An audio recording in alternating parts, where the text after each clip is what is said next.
presents by Sharda Music. Contact number 9852582379. Remix by Rajesh Keshri.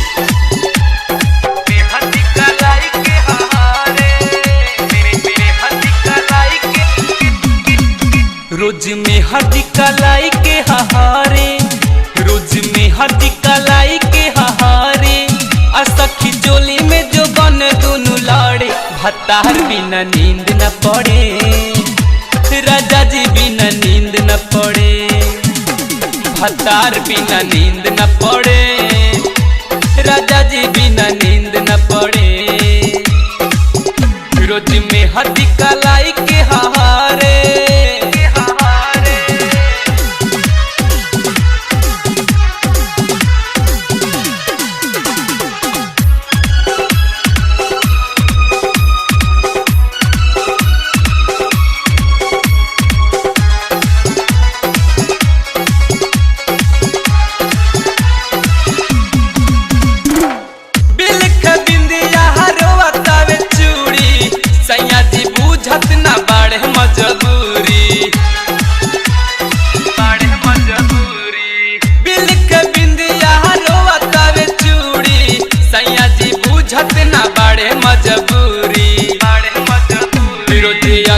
जवानी के लहारे, रोजे अगिया जवानी के लहारे, असखी चोली में जो बन दोनों लाड़े, भतार बिना नींद न पड़े, राजा जी बिना नींद न पड़े, भतार बिना नींद न पड़े, राजा जी बिना नींद न पड़े।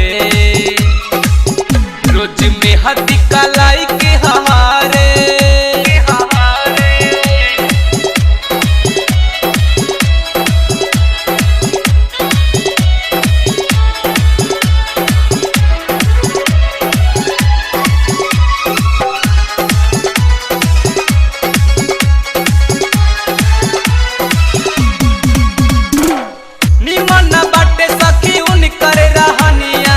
छोड़ी के चले गईले नया नोचर कनिया, नया नोचर कनिया, निमन बाटे सखी उनकर रहनिया, छोड़ी के चले गईले नया नोचर कनिया, नया नोचर कनिया। ए सखी ना जाने कब आई है घरे, ए सखी ना जाने कब आई है घरे, आ सखी चोली में जो बना दोनों लाड़े, भतार बिना नींद न पड़े, राजा जी बिना नींद न पड़े, भतार बिना नींद न पड़े, राजा जी बिना नींद न पड़े। रोज में हदी कलाई के हारे,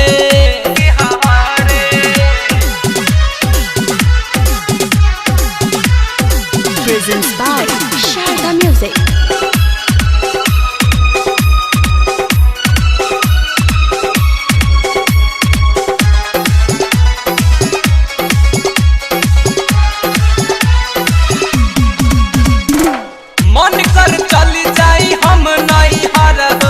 परवीन बिहारी करी कितना सबर हो,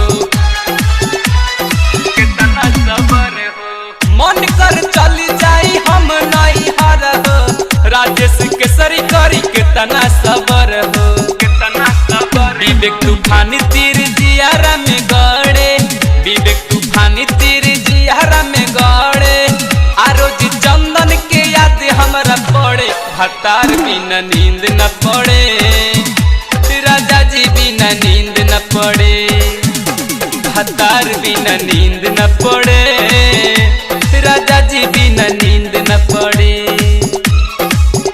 रोज में हदी कलाई के